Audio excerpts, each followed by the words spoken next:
look so goofy with those wings.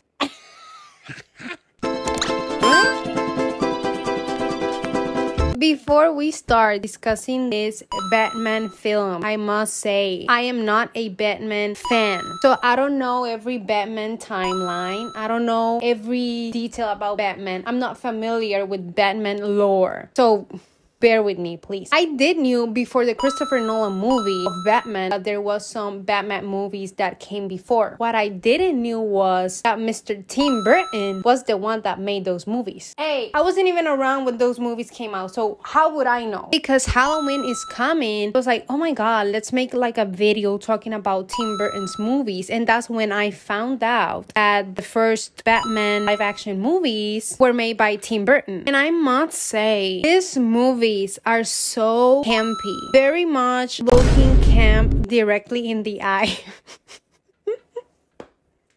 Under the superhero category, I must say Batman is not my favorite. I feel like another reason why I don't like Batman that much as a superhero is because where are the superpowers? I know this conversation a lot of people have it like, oh, he has a lot of money, like that's his superpower. I don't know, I feel like I would like him more if he transformed into a bat. That will be kind of slay. That's not the point of this video. Let's talk about the Tim Burton movie. Okay, so the first movie came out in 1989. And as soon as the movie started, I'm like 2 hours long. Again, like this being a thing. Batman movies are just long. We start with Batman showing who's the alpha. He scares those crackheads. We also have Jack Nicholson, who we know is going to be the Joker. And the sassiness of the Joker in this movie, when the woman tells him, you look fine, and he says, I didn't ask.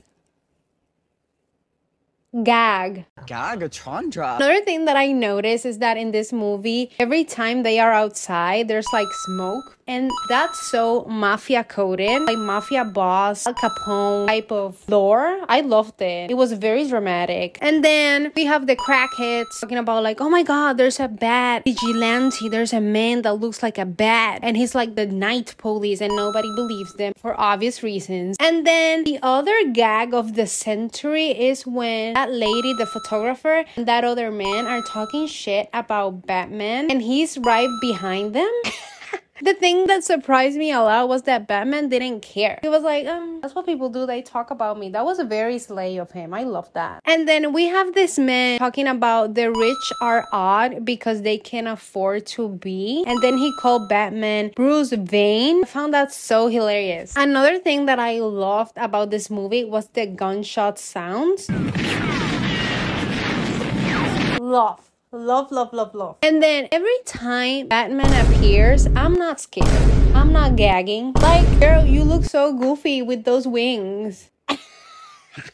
Like, what is that? When he opens like the wing, girl, I'm not scared. And then in this version, we have the Joker who was like a criminal. You know, he was doing his criminal activity. Then he's followed by the police. And in that back and forth, he falls into the acid bowl and he, you know, like he goes cuckoo in the head. I feel like they try to make this scene scary. It wasn't. When the hand popped up, girl, I found this funny, you know, very in character of the Joker. And he starts shooting the man while he's dancing. The one thing I didn't like about Joker in here was that I wish the actor had changed his voice when he was talking as the Joker, you know, after he had the change of persona. I wish he had changed his voice into a scary, creepy voice. I didn't feel like the transition from him being a regular human being to Joker was really there without him changing his voice. I know this was made in the 80s, whatever, like I get it. But the makeup was not giving what it was supposed to be gave. I'm sorry. And I know I'm looking like this saying that, but the makeup wasn't polished. It looked theatrical, but it didn't look smooth. I think like that makeup could have been done a little bit better. It needs to be blended. I disagree. No, ma'am. Girl, smooth that out. Blend it out. So the real villain of this movie is not Joker. It's his makeup. And when Joker exploded that man, I gagged. because I was expecting him to be more on the funny side than in the, cuckoo side. But, oh, that wasn't expected for me. And the mimes scene, I don't know, but that scene kind of ate. I don't know, I liked it. It kind of ate. Girl, the thing that I didn't like, the photographer, the lady. She's a beautiful lady. She has some interest in Batman.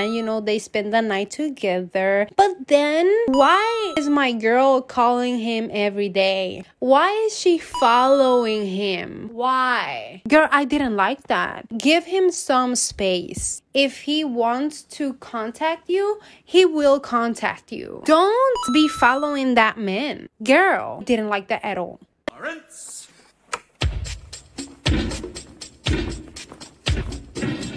When this scene came up, I was like, what in the glee is going on here? That convinced me that Joker, he was a theater kid. He went to High School Musical. Because what is this? And I know he's a clown. But still, the buffoonery, it's out of control, girl. And when he called her old-fashioned, and I thought the Joker was so real when he said, where does Batman get those toys? Because it's like, yeah, like this is the 80s. Where are you getting all these high technology toys? Another question that I have, where did she get the camera? Did she have that huge camera with her all the time? That also made me think like, oh my God, how annoying must have been in the 80s. You want to take a picture and you need to get out a camera the size of a pumpkin to take a picture. Elon Musk, watch out, because Tesla who? The Batmobile doesn't need a driver. The Batmobile walked so Tesla could run. But y'all didn't know that. Another thing that I was a little bit confused was that, okay, so Batman, he slept with this woman, ignored her. She is calling like a crazy person. He's ignoring her. And then suddenly he's like, you know what? Let me go to her house to talk to her. But not only is he going to talk to her, he's going to tell her his biggest secret, which is that he is Batman. Like, how do we get from point A to point B? I don't get it. The storyline had me a little bit confused in this movie. Now, another question for the culture. When he is in the woman's house and the Joker comes in, why would he try to attack the Joker with a stick, knowing that the Joker has a gun? Anyway, the movie must go on. Joker said bare face reveal and challenged Batman to a YouTube/influencer boxing type of match. And we find out crucial information that actually Joker was the one that killed Batman's parents. And Joker, being the theater kid that he is, he goes on Thanksgiving Macy's parade mode and starts giving people money. Very Tekashi 6ix9ine of him. ¿Quién? Como tú lo ayudas nadie. ¡Nadie! Así mismo, ¿eh? ¿Quién ha ayudado a los pobres como yo? ¿Quién? ¿Quién? ¡Nadie! But of course, he is on his Joker antics and he sprays everybody with smiley gas. And then we have this iconic scene of the moon, and this was so funny because what is the point? Again, the buffoonery continues. This gun being so long for no reason. We have a little fight while the Joker dances with the lady. He says this joke about Beauty and the Beast, which again was a little bit funny. He kind of ate with that joke. And then suddenly that lady is like, you know what? Let me distract the Joker. And she starts kissing him. And girl, it works. He is distracted. Batman intervenes. There's a little fight. The Joker tries to escape, but the Batman grabs him by the feet. Joker ends up falling and dies.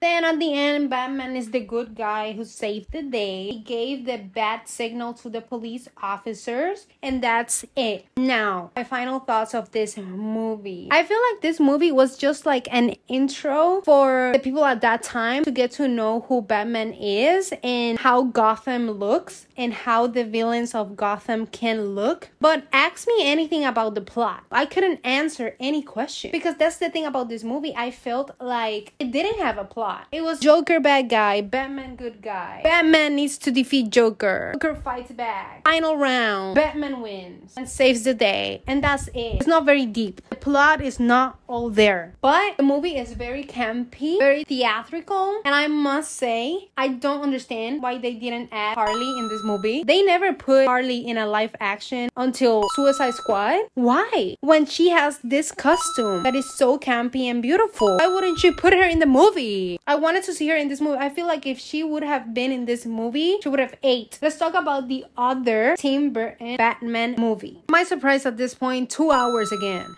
2 hours. We start with a little bit of background of this mysterious character. He was a baby and then his parents dropped him at the river. Don't fear, because the baby gets adopted by penguins and he becomes Happy Feet. He becomes one of them. We see the lighting of the tree was very New York City coded. Merry Christmas. And then we get introduced to this new character who is another millionaire that's very kind and generous, and he's sharing his wealth and his riches. But guess who's watching him? The penguin. The penguin is watching. We see Michelle Pfeiffer. She's a beautiful lady. Let's talk about the penguin character for a second, because for me, he really came through. You know, he came through with the looks. He came through with the nose. And I don't know, call me crazy, but I see a man with a big nose. I like it. The voice, the aesthetic, the pet penguins, and then he had this cool hypnotic umbrella. I loved. The penguin character was very in tune with what was expected from him as a penguin. Does that make sense? Like, it's very in character. The character was in character. We get to go to Selena's apartment, which is pink and beautiful. I loved it. She has a cat, or she takes care of a cat. She goes back to her work, encounters her boss. Guess what he did? Because she was not minding her business, he threw her down the window.